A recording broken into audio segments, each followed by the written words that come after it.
Welcome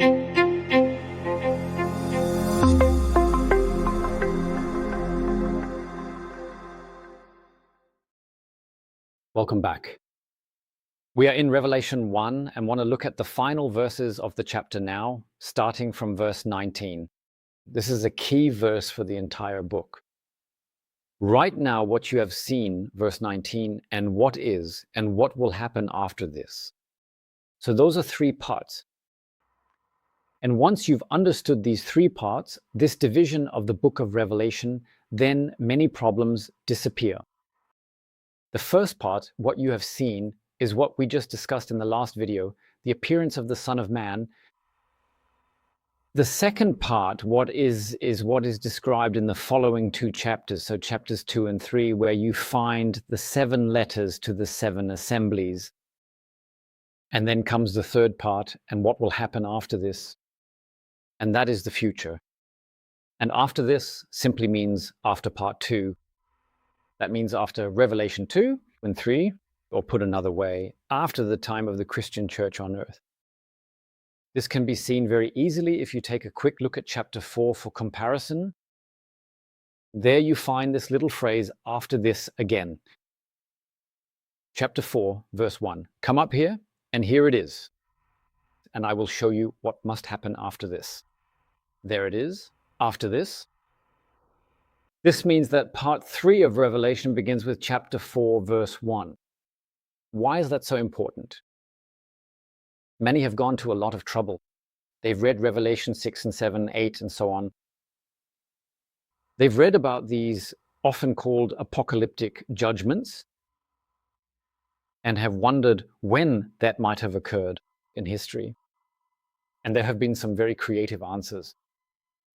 They are all wrong, of course, because the key was overlooked, because it was overlooked that part 3 of Revelation begins with chapter 4, verse 1, and part 3 is about the future. And the future here means the time after the rapture. So we've seen that Revelation 2 and 3 describe in advance the development of the Christian church over 2,000 years, even up to now. And then, starting from Revelation 4, the time after the rapture.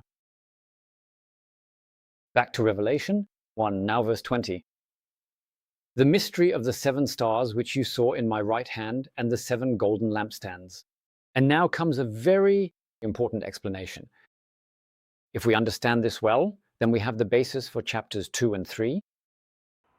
First, the 7 stars are angels of the 7 assemblies, and the 7 lampstands are 7 assemblies. I'll start with the second one now. The lampstands are assemblies. That means the Christian assemblies are seen as lampstands, meaning they have the task of spreading light, or to put it another way, they have the task of being a testimony. And that is the key word. It's about the Christian testimony on earth in this era of time. Then it's about the stars, and it says the 7 stars are the angels of the 7 assemblies. The question, of course, is what is meant by these angels? When they are referred to as stars here, that is actually a symbol in the Bible for a subordinate authority that gives others orientation and spreads heavenly light. And God says, in every assembly, in other words, in every era of the Christian church, there are people who bear a special responsibility, to whom others look up as to stars, and by whom others orient themselves. Now for the details. Regarding the lampstands, it says that they are golden lampstands. And that shows us a bit more of the character of their testimony. It should bear witness, the church should bear witness to the glory of God. The gold is a picture of that. Regarding the angel, one should also note that in the following 2 chapters, in every letter, the angel of the assembly is addressed. And from this one can infer that the angel is held responsible. If the condition of the assembly is bad, then the angel is addressed accordingly. Very importantly, and I'll come back to this in a moment, it says at the beginning of verse 20, the mystery of the 7 stars that you saw in my right hand. We must take good note of that. It's not just 7 assemblies, but there's a mystery behind it.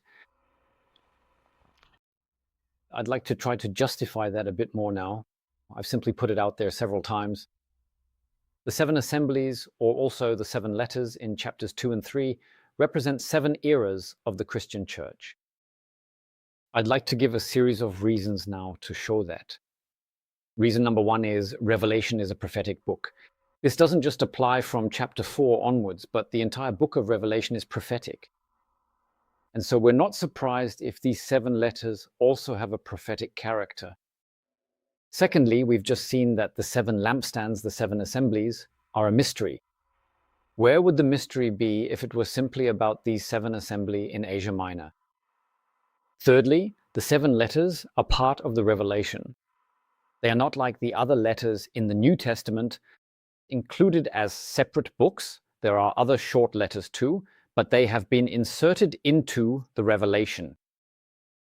The fourth reason is that part 3 of the Revelation begins with chapter 4. And that means the is must refer to chapters 2 and 3. That is the current Christian era. A fifth reason, there are 7 stars. Why 7? There were more assemblies after all. There was an assembly in Jerusalem, in Antioch, and in many places. Were only these 7 assemblies supposed to be in the Lord's hand? That cannot be. It can only be that it is a representation of the whole. And by the way, that is the meaning of the number 7. That is my 6th reason. 7 has a symbolic meaning in the Bible. It speaks of a complete whole. And then there is a 7th reason for us today. We can look back at this history of the church and recognize and understand the 7 epochs. So that means we have 2 perspectives, a geographical and a prophetic perspective. Geographically, 7 actually existing assemblies in Asia Minor. Prophetically, 7 time periods. I would just like to name and describe them briefly now.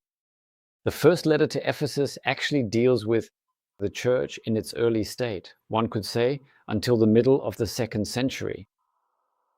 And the great characteristic is that very early on, they had left their first love, and that therefore the Lord had to warn the church and call it to repentance.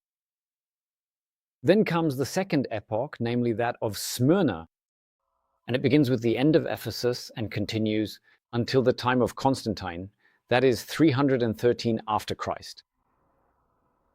If you read the letter to Smyrna, that is chapter 2 from verse 8, then you find it is about believers who suffer severely.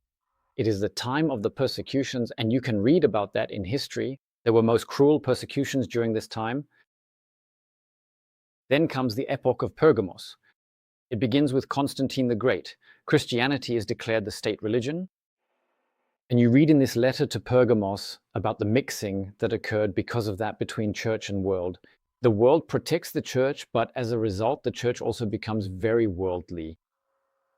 Then, from about 600, comes the time of Thyatira, and that is the time of the Catholic Church, the time of the papacy. And now we observe a change. Up until now, the time periods were in a sequence, one right after the other. But the last 4, starting with Thyatira, begin one after another, but then, when the next era begins, they continue on in parallel. That means Thyatira still exists today. Then with Sardis comes the time not of the Reformation, but of what happened after the era of Protestantism. A time in which a confession developed that more and more became a dead confession. And that is why a key sentence from this letter in Revelation 3 says, "You have the name that you are alive, but you are dead." And then comes the beautiful letter to Philadelphia. And that is about a time of revival where the person of the Lord is valued again, where truths are rediscovered in His word, and where people begin to wait for Christ. It speaks of the coming of the Lord and of the morning star.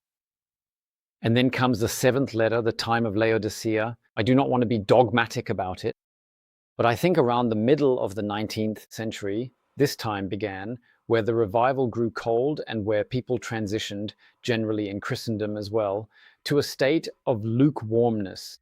Not hot or cold, but lukewarm. We will look at that more closely in the next videos. There are now 7 short videos coming, one for each of these letters. And after that, we will continue with the overview of Revelation from chapter 4.